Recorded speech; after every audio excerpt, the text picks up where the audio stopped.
다 함께 매일 드리는 기도로 4월 18일 새벽 기도회를 시작하도록 하겠습니다. 하나님 아버지, 사망의 그늘 아래 죽어가는 이들에게 생명의 빛을 비추어 주시옵소서. 불신이 있는 곳에 믿음을, 절망이 있는 곳에 소망을, 미움이 있는 곳에 사랑을 주시옵소서. 이 나라를 하나님께서 다스려 주시고 분단된 한반도의 복음 통일을 이루어 주시옵소서.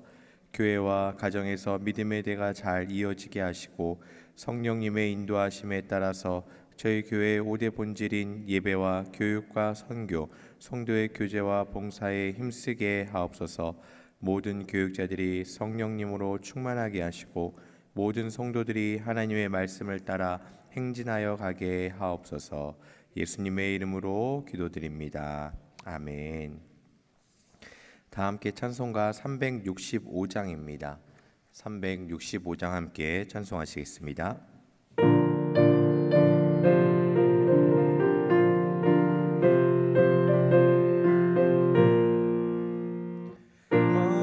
마음속에 근심 있는 사람 주 예수 앞에 다루어라. 슬픈 마음 있을 때에라도 주 예수께 아뢰라. 주 예수 앞에 다루어라. 주리의 친구니 무엇이나 근심하지 말고 주 예수께 아뢰라. 눈물 나며 깊은 한숨 쉴 때 주 예수 앞에 아뢰어라. 은밀한 죄 내게 있더라도 주 예수께 아뢰라. 주 예수 앞에 아뢰어라. 주리의 친구니 무엇이나 근심하지 말고 주 예수께 아뢰라. 외로움과 두려움 있을 때 주 예수 앞에 아뢰어라. 내일 일을 염려하지 말고 주 예수께 아뢰라. 예수 앞에 아뢰어라. 주리의 친구니 무엇이나 근심하지 말고 주 예수께 아뢰라.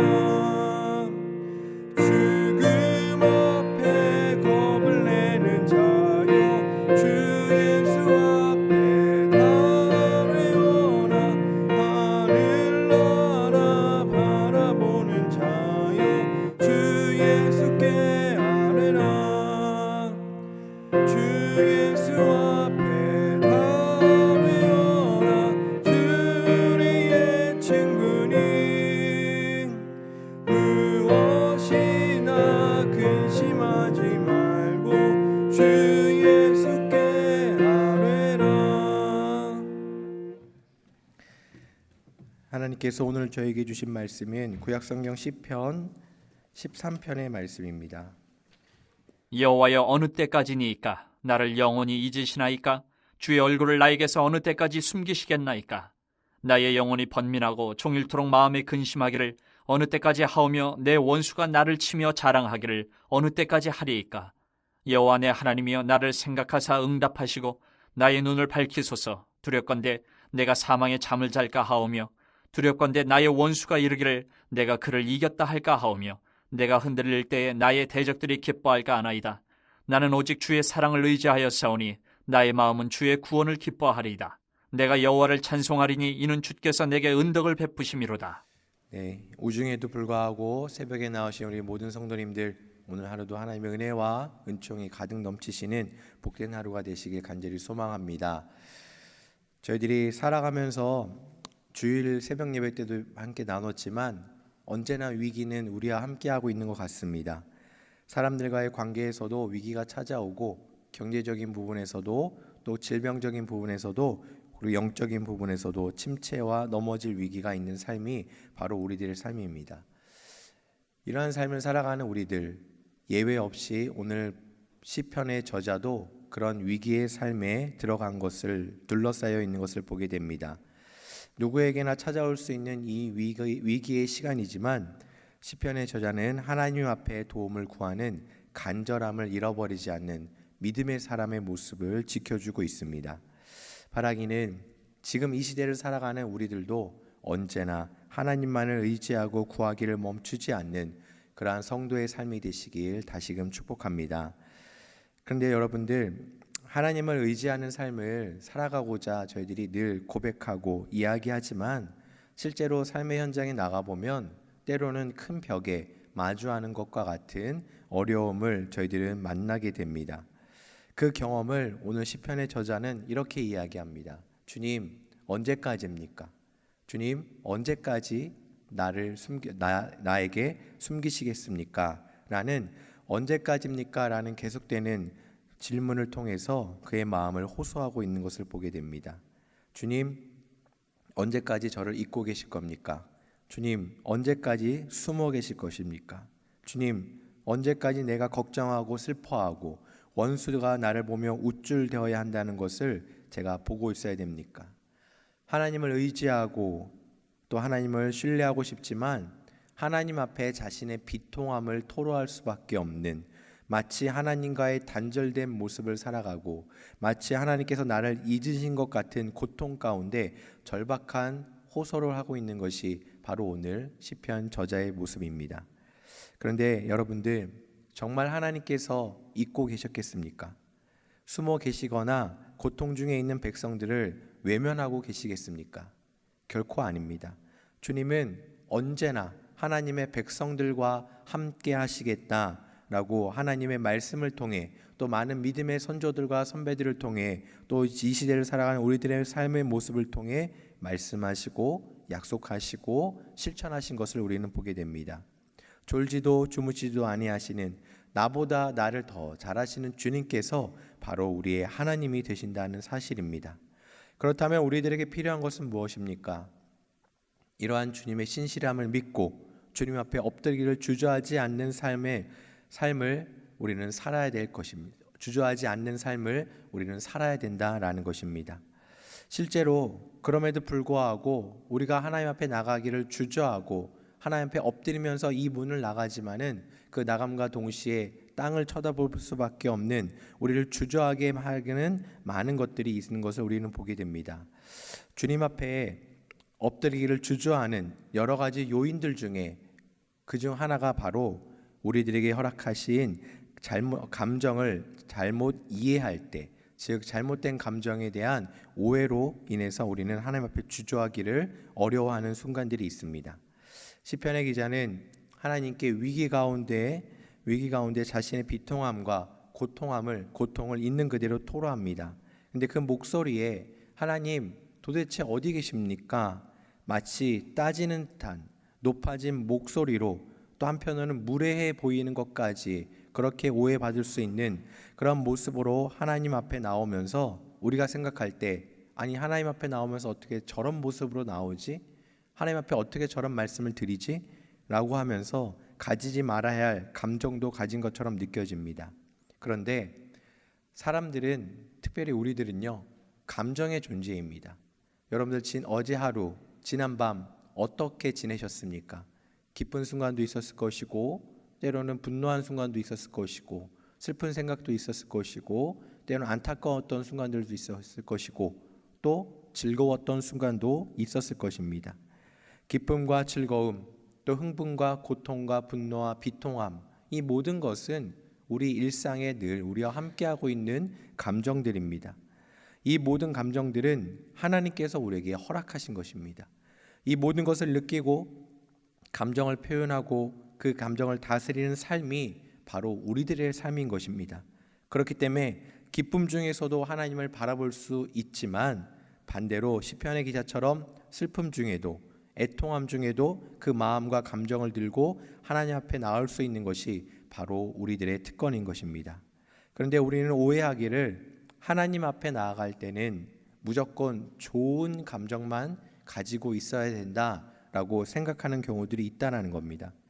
하나님 앞에 나오면서 비통함을 갖고 나오고, 하나님 앞에 나오면서 분노를 갖고 오고, 하나님 앞에 나오면서 슬픔을 갖고 오는 것이, 그 슬픔에 사무친 자신의 모습을 갖고 오는 것이 너무나도 부끄럽게 여겨지는 경우들이 있다라는 겁니다.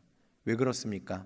이것을 다 해결해야 되는데 내가 해결하지 못한 채 하나님 앞에 나오는 것이 부끄럽고 죄송하다는 생각들, 오해들 때문에 우리는 하지 않아도 될 그런 죄책감에 사로잡혀서 결국에는 우리도 모르게 점점 하나님을 뒤로하고 멀리하고 그렇게 어려워지는, 그런 관계가 멀어지는 그런 경우들을 우리는 종종 보게 됩니다. 살아가면서 좋은 감정들만 가지고 있으면 좋겠지만 정말 하나님을 우리가 의지한다면 때로는 부끄러운 감정, 그리고 부정적인 감정, 부끄러울 정도로 엉망일지라도 세상 속에서 그것을 갖고 나가서 풀어내는 것이 아니라 우리 하나님께 있는 그대로 가지고 나갈 수 있어야 된다라는 것입니다. 그것을 내가 해결하고 내가 억누르고 마치 아무 일이 없는 것처럼 내 안에 슬픔이 가득함에도 불구하고 하나님 앞에 나오면서 기뻐하는 척하고, 내 마음에 미움이 가득하지만 모든 사람을 사랑할 것처럼 포장해서 하나님 앞에 나온들 하나님께서 그것을 모르시겠습니까? 결코 그렇지 않습니다. 오히려 그러한 모습이 하나님 앞에 부끄러운 모습이고 위선으로 다가갈 수 있는 것입니다. 그렇기 때문에 사랑하는 성도 여러분, 우리의 연약한 모습 있는 그대로, 때로는 부끄러운 모습 있는 그대로 세상이 아닌, 또 우리를 응원하고 있는 이 세상이 아닌 바로 하나님 앞에 먼저 정직하게 엎드리는 삶이 우리의 삶이 되어야 된다라는 사실을 꼭 기억하시길 바라겠습니다. 주님, 제 마음이 너무 힘듭니다. 주님, 제 육신이 너무 고통스럽습니다. 제 상황이 너무 혼란스럽고 어지럽습니다. 매일같이 기도해도 되는 일이 없는 것 같습니다. 그럴 때 주님, 더 주님 앞에 나오시기를 우리 성도님들 기억하시고 사모하시면서 주님의 은혜를 사모하시면서 주님께서 우리를 잊지 않도록 붙잡아 달라고 주님 앞에 엎드리는 삶이 저와 여러분들의 삶이 되시길 간절히 소망합니다. 이렇게 혼란스럽고 어려운 시대, 또 성도로서 살아갈 때 무엇이 옳은지를 잘 모르고 하나님의 뜻을 분별하기 힘든 이때에 저는 이러한 혼돈 속에 있는 삶을 생각할 때마다 성경의 한 인물, 믿음의 조상이다라고 우리가 이야기하고 있는 아브라함의 모습이 자꾸만 떠오릅니다. 특별히 아브라함의 삶의 모습 중에서 자신이 사랑하는 아들 이삭을 제물로 바쳐야 된다는 그 어려움을 마주한 아브라함의 마음을 계속해서 생각하게 됩니다.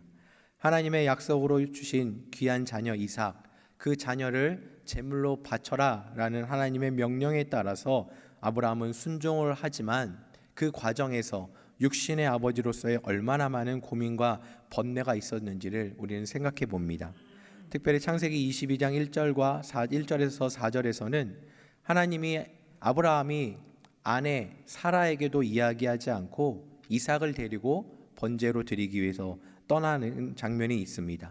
그리고 그 4절 말미에 보시면 제3일에 아브라함이 눈을 들어 그곳을 멀리 바라봤다라고 이렇게 이야기하고 있습니다. 여러분들, 3일 만에 눈을 들었다, 그리고 눈을 들어서 봤다라고 이렇게 성경은 이야기하고 있는데, 그렇다면 아브라함이 그 3일 길을 걸으면서 그의 시선이 주로 어디를 향하고 있었겠습니까? 위가 아닌 아래를 향하고 있었다라는 것을 우리는 볼 수 있습니다. 3일 동안 걸어오면서 그의 시선은 아래를 향하고 걸었다라는 거죠. 고민하고 또 고민하면서 이게 정말 하나님의 뜻인가? 이렇게 눈에 넣어도 안 아플 내 자식을 하나님 앞에 번제로 드리는 게 맞는 것인가? 내가 하나님 앞에 뭘 잘못한 것인가? 지금이라도 하나님의 뜻을 돌릴 수는 없는 것인가? 하나님 어떡합니까? 되뇌이면서 아래를 보고 계속 걸었다라는 것입니다. 그런데 여러분들, 결국 그 아브라함은 어떻게 했습니까? 그 눈을 들어서 하나님의 명령을 바라봤고, 하나님께서 명령한 곳을 바라봤고 그 명령에 순종하는 모습을 보여주었습니다. 마찬가지입니다. 우리도 참 연약하죠. 연약함이 우리의 믿음 없음을 정당화해 주지는 않을 것입니다. 그렇지만 연약하기에 고민하고 넘어지고 아브라함처럼 아래만 바라볼 수도 있을 것입니다. 하지만 결국에는 우리는 주님을 신뢰함으로 하나님만을 끝까지 바라보는 삶을 살아야 되는 것이 바로 성도된 우리들의 삶인 것입니다. 그 과정에서 때로는 오늘 시편의 기자처럼 거칠게 주님 앞에 탄식할 수 있습니다. 그럼에도 주님을 바라볼 수 있는 것이 바로 우리에게 허락하신 은혜요 하나님의 사랑임을 기억하시길 바라겠습니다. 본문 마지막 절에 주님의 구원을 기뻐하고 찬양할 수 있는 것, 그것은 주님의 은혜를 기억하기 때문이다 라고 고백합니다. 그 은혜는 일회성이 아닙니다. 그가 경험한 그 은혜, 예전의 은혜를 기억했고 경험한 그때부터 지금까지 그 은혜가 이어지고 있기 때문에 지금 위기의 순간, 혼란의 순간에도 아직 상황이 변화되지 않은 상황에서도 주님을 끝까지 신뢰하고 찬양하고 주님만을 바라볼 수 있다라고 고백하는 것입니다. 바라기는 이러한 고백이 우리의 고백이 되길 간절히 소망합니다. 위기의 상황에서 탄식만 나오고 혼란스럽고 두려울지라도 주님 앞에 엎드기를 주저하지 않고 허락하신 은혜를 기억하고 새롭게 역사하시는 또 선한 길로 인도하시고 응답하실 우리 하나님만을 의지하며 이 문을 나가서 오늘 하루 시작할 때 날마다 승리하는 저와 여러분들의 삶이 되시길 주님의 이름으로 축복합니다. 함께 기도하겠습니다. 하나님 아버지, 오늘도 저희들에게 새날을 허락하여 주시고 이렇게 하나님 앞에 나올 수 있도록 인도하여 주시니 감사드립니다. 하나님, 저희는 참으로 연약합니다. 그렇기 때문에 매 순간마다 함께 하시는 주님의 은혜를 기억하지 못하고 위기에 빠져서 혼란스럽고 때로는 주님 앞에 거친 저의 마음을 쏟아놓기도 합니다. 하나님, 그래도 감사한 것은 세상이 아닌 주님을 바라보게 하셨고 주님 앞에 엎드릴 수 있는 기회를 주셨사오니 하나님, 그 은혜의 기회를 저희들이 놓치지 않게 하여 주시옵시고 내 안에 기쁘고 즐거운 것뿐만 아니라 슬프고 비통한 것까지도 주님 앞에 내려놓기를 주저하지 않는 우리의 삶이 될 수 있도록 도와주시옵소서. 하나님, 저희들 마음 가운데 늘 성령의 충만함을 더하여 주시옵시고 이 문을 열고 허락하신 일상으로 나아갈 때 일상 속에 허락하신 모든 감정들을 통하여 하나님을 바라보고 하나님께 영광 돌리는 삶을 살게 하여 주시옵시고 때로는 하나님의 응답이 더딜지라도 실망하거나 낙심하지 않게 하시며 더 좋고 선한 길로 인도하실 주님을 끝까지 신뢰하는 우리 모두가 되게 하여 주시옵소서. 하나님, 특별히 질병으로 고통받고 있는 육신의 연약한 가운데 있는 우리 성도님들을 위해서 기도합니다. 어린아이로부터 어른신에 이르기까지 원치 않는 질병으로 고통받고 있는 우리 성도님들을 지켜주시고 회복시켜 주시옵시고 호흡하게 하여 주시고 일어나게 하여 주시옵소서. 또 아버지 하나님, 예배당의 자리를 사모하지만 연약함으로 나오지 못하는 성도님들이 참 많이 계십니다. 하나님, 그 발걸음을 인도하여 주시옵시고 그 예배당을 향하는 발걸음을 연약하게 하고 있는 악한 것들이 모두 떠나가게 하여 주시옵시며 함께 모여 예배드리기를 기뻐하는 우리의 삶이 될 수 있도록 주님 인도하여 주시옵소서. 오늘도 계속해서 기도하고 하루를 시작할 터인데 하나님, 기도를 들어 응답하여 주시옵시고 기도 가운데 임재하시는 주님을 더 깊이 만날 수 있도록 주님 축복하여 주시옵소서. 모든 걸 주님께 의탁드리오며 이 모든 말씀 예수님의 이름으로 기도드립니다. 아멘. 이제 다 함께 작은 소리로 함께 기도하겠습니다. 먼저는 함께 나눈 말씀을 기억하면서 위기 앞에서 나의 모든 것을 주님 앞에 내려놓고 엎드리기를 주저하지 않는 삶이 우리의 삶이 되게 하여 주시옵시오라고 기도하겠습니다. 더불어 오늘 허락하신 주간 기도 제목, 위임 목사님의 기독교 TV와 라디오 설교 방송을 통해 듣는 이들이 하나님의 음성을 들을 수 있도록 또 영락사회복지재단, 어린이집, 볼인원, 애니아의 집, 경로원, 요양원, 모자원, 합실 어린이집, 주가보호센터, 용산장애인 복지관을 통해 연약한 이들을 돌보시는 하나님의 사랑이 아름답게 나타날 수 있도록 이러한 제목들로 함께 소리내어 기도하시고 개인 기도 제목으로 함께 기도하신 이후에 우리 삶의 자리로 나아가도록 하겠습니다. 함께 기도하겠습니다. 하나님 아버지, 감사드립니다. 정말 저희들 안에 위기가 있고 아픔이 있습니다. 하나님, 그 안에서도 주님을 바라보게 하여 주시옵시고 하나님의 뜻을 온전히 내려놓고 주님 앞에 내 모든 것을 내려놓고 엎드기를 주저하지 않는 삶을 살 수 있도록 주님 역사하여 주시옵소서. 하나님, 저희 마음이 혼란스럽고 때로는 거칠어질 수도 있습니다. 그럴 때마다 주님을 보게 하시고 하나님을 보게 하시고 하나님 말씀을 듣게 하시고 하나님 앞에 엎드리기를 주저하지 않게 하여 주시옵소서. 하나님, 위에 목사님의 기독교 TV와 라디오 설교 방송을 위해서 기도합니다. 어디에서든지 그 간절한 마음, 갈급한 심령들이 우리 목사님의 말씀을 통하여 하나님의 말씀을 통하여 새 생명을 얻게 하여 주시옵소서. 하나님, 저희들에게 허락하신 복지예는 어린이집부터 아버지 하나님 용산 장애인 복지관까지 많은 복지예단이 있습니다. 하나님, 연약한 이들을 돌보는 하나님의 사랑을 잘 실천하게 하여 주시고 하나님의 사랑이 아름답게 나타날 수 있도록 주님 역사하여 주시옵소서. 우리 성도님들이 기도의 제목을 들어 응답하시고 기도하시고 말씀하여 주시고 성령 충만하게 하시고 하나님의 뜻을 온전히 이루어드리는 주의 능력이 될 수 있도록 도와주시옵소서. 우리 질병으로 고통받고 있는 성도님들, 믿음의 자녀들, 아버지 하나님 어디 있든지 간에 하나님을 바라보게 하여 주시고 성령 충만한 삶을 살아갈 수 있도록 도와주시옵소서.